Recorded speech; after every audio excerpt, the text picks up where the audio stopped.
আগুন নেভানোর পর পৌঁছল দমকল। আগুন নিভল মানিকচক প্রশাসন ও স্থানীয়দের সাহায্যে। আচমকায় দোকানের ভেন্টিলেশন দিয়ে ধোঁয়া দেখতে পায় দোকানের কর্মচারী।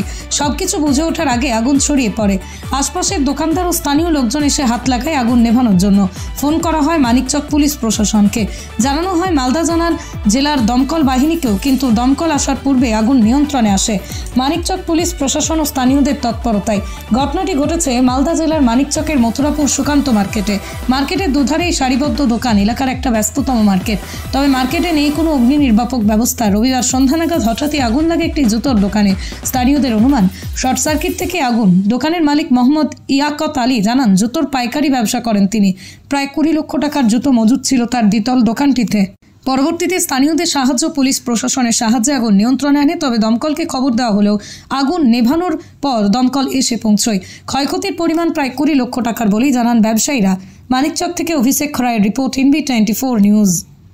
হঠাৎ আমি 4টার সময় বাড়ি থেকে আসলাম। তার আগে 1 ঘন্টা আগে আমার স্টাফ এসে খুলেছিল। স্টাফ এসে বসে আছে, কিন্তু দোতলার উপরে কোথায় থেকে শর্ট সার্কিট হলো না কীভাবে আগুন লাগলো ওইও বলতে পারছে না। তা আমি আসার পরে দেখছি উপর থেকে ধোঁয়া বেড়াচ্ছে। ও তখনই কিন্তু জানতে পারলো যে উপর থেকে ধোঁয়া। তারপরে ও এক বালতি জল উপরে নিয়ে যেতে দেখতে আমি পৌঁছালাম, দেখছি আগুন। আমি যে আগুন বালতি নিয়ে উপরে উঠবো, আর আমি উঠতে পারলাম না। আগুন ততক্ষণ এখানে ধরে সম্পূর্ণ উঠতে শুরু করে দিয়েছে। কারো ক্ষমতাই না যে উপরে উঠতে পারলো। আগুনটা লেগেছে কোথায়? আগুনটা লেগেছে 3টার দিকে। 3টার দিকে? হ্যাঁ। এটা কোন জায়গা? এটা মথুরাপুর সুকান্ত মার্কেট। কিসের দোকান ছিল? আমার জুতোর দোকান ছিল। কি ক্ষয়ক্ষতি কি হয়েছে? ক্ষয়ক্ষতি তো আমার পুরোটাই দোকান, উপরতলা নিচতলা দুতলায় মাল প্যাকটা ছিল। প্রায় উপর থেকে নিচ থেকে আমার 20 লক্ষ টাকার মাল ছিল। সম্পূর্ণটাই পুড়ে গেছে। কিছুটা বেঁচেছে, যেটা বেঁচেছে সেটা দেন। ফায়ার এসেছিল নিবানোর পরে, প্রায় 2 ঘন্টা পরে। জানিয়েছিলেন? হ্যাঁ, জানিয়েছিলাম, জানানো হয়েছিল। তার 2 ঘন্টা পরে যখন নিবানো হয়ে গেছে, এখানকার জনসাধারণ নিভিয়ে দিয়েছে। তারপরে ফায়ার ব্রিগেড এসেছে, পুলিশ প্রশাসন ছিল। আনুমানিক কত টাকার ক্ষয়ক্ষতি হয়েছে? প্রায় উপর 20 লাখ টাকার মতন ক্ষয়ক্ষতি হয়েছে।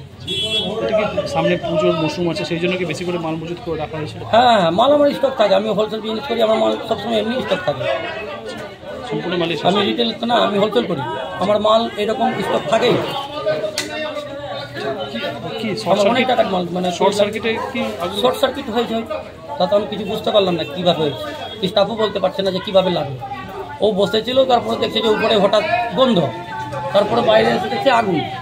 তারপরে ও উপরে গিয়ে মই দিয়ে চেপে দেখছে সেদিকে যে আগুন ধরে গেছে। ও বালতি নিয়ে 1 বালতি জল উপরে নিয়ে নেবাবার জন্য গেছে, পারেনি। তারপরে এখানকার জনসাধারণ আসলো, পুলিশ প্রশাসন আসলো, ভেঙে টেঙে চারিদিক দিয়ে 2 ঘন্টায় ওটা আগুনটা নিয়ন্ত্রণে এনেছে। তারপরে ফায়ার ব্রিগেড এসেছে। আপনার নাম? আমার নাম মোহাম্মদ লিয়াকত আলী, ওরফে মুন্না।